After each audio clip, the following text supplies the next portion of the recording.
Man, I have not done one of these since January. Hello and welcome to a double review today. I'm going to be doing fairly brief, spoiler-free reviews for Disclosure Day and Masters of the Universe. Odd combo, I know, I just saw Masters of the Universe even though it came out at the beginning of the month, and I kinda had to scrap my last video on Disclosure Day due to bad audio. I just ordered a new microphone, bear with me. So, let's just cut to the chase and start off with Masters of the Universe. I'm about to make like half of you click off the video, but I have never seen the original He-Man show. I don't know much about it other than Skeletor is an evil bastard that does shit, and there's also the She-Ra show. She-Ra, I don't know how to pronounce it. So this is my first real exposure to the franchise, and I really liked it. The movie follows the origins for He-Man as he returns to Eternia to save his people and defeat Skeletor. Pretty simple plot, it's about what you expect, and it doesn't try to really subvert expectations or break the formula.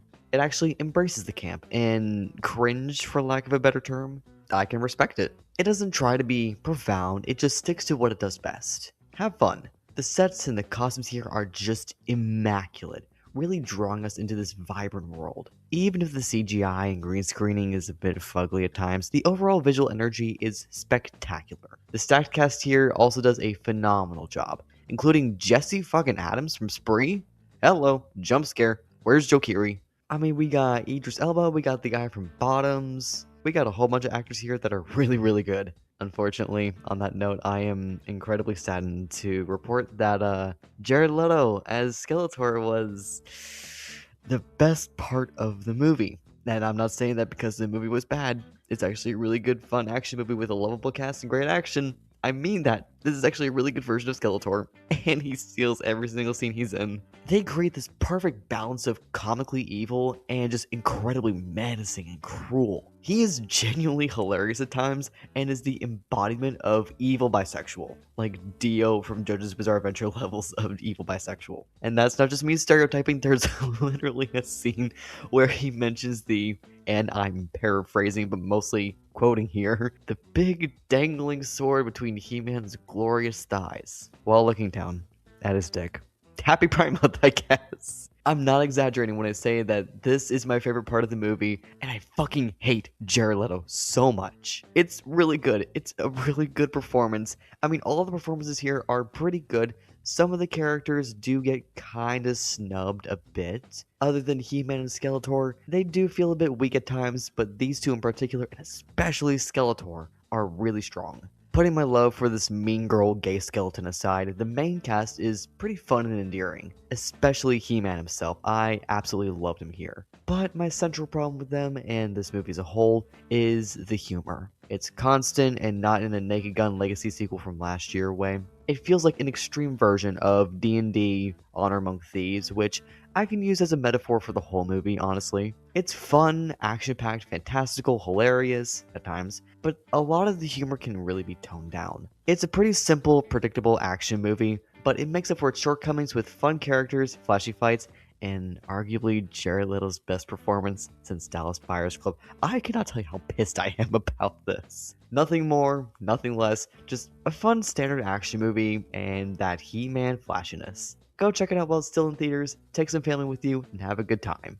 And now moving on to Disclosure Day. This is the latest collaboration between Steven Spielberg and David Koepp, the two responsible for my third favorite movie of all time, Jurassic Park. Unlike He-Man, I grew up with a bunch of Spielberg movies. E.T., Indiana Jones, Jaws, Hook, Tintin. I have a deep connection with Spielberg as a director. Even if I'm not a fan of his more recent works like The Ready Player One, there is always incredible direction and this glorious sense of wonder. The story of Disclosure Day follows Daniel, played by Josh O'Connor, who I mostly know for playing What's-His-Face in Wake Up Dead Man from last year, and Margaret, played by Emily Blunt. You know Emily Blunt. Two people intertwined with this massive conspiracy about aliens, and they have these incredible gifts and they want to expose the truth to the world. The premise here and that sense of wonder really got me excited. The topic of whistleblowers within or around the government trying to expose some insane secrets to the public always has been and unfortunately always will be relevant. But Disclosure Day takes it a step further and adds in ideas of what if this secret is something that could destroy what we know about our very existence. Science and especially religion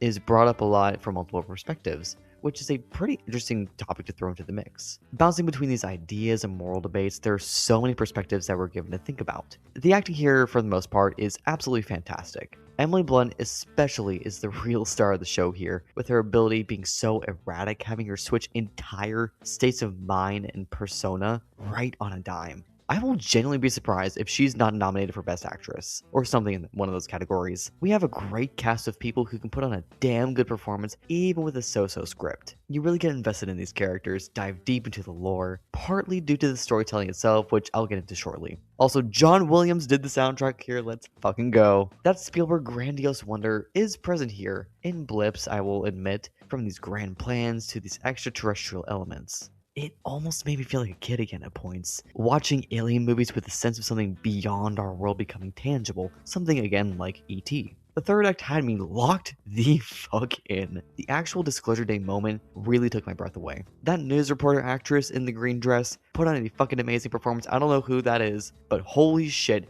that's really, really good. Even if you are not a fan of the rest of the movie, you cannot deny how awesome this part of the movie is. Some of the character decisions and the fact that the finale is kind of left up to interpretation, not kind of, is definitely left up to interpretation. It might not bode well for others, but personally, I'm alright with it. There are a lot of scenes and even characters that make no sense and could be axed completely, such as Emily Blunt's boyfriend and a lot of the soldiers working for the big evil corporation. There could have been a lot of alterations and, again, just things really cut out of the movie. This movie, the biggest problem with it is that it just feels too modern. The script could have used several more passes for refinement, and the concept itself is something that would have been an instant classic in the 90s. But nowadays, it's grand, wondrous, sure, but it just feels dated. It feels like it shouldn't have these sleek, polished cameras over these modern faces. Another thing about this movie that can be really hit or miss is the storytelling itself, which again could have also worked a lot better in the 90s. We hit the ground running, starting the movie right in the middle of the action,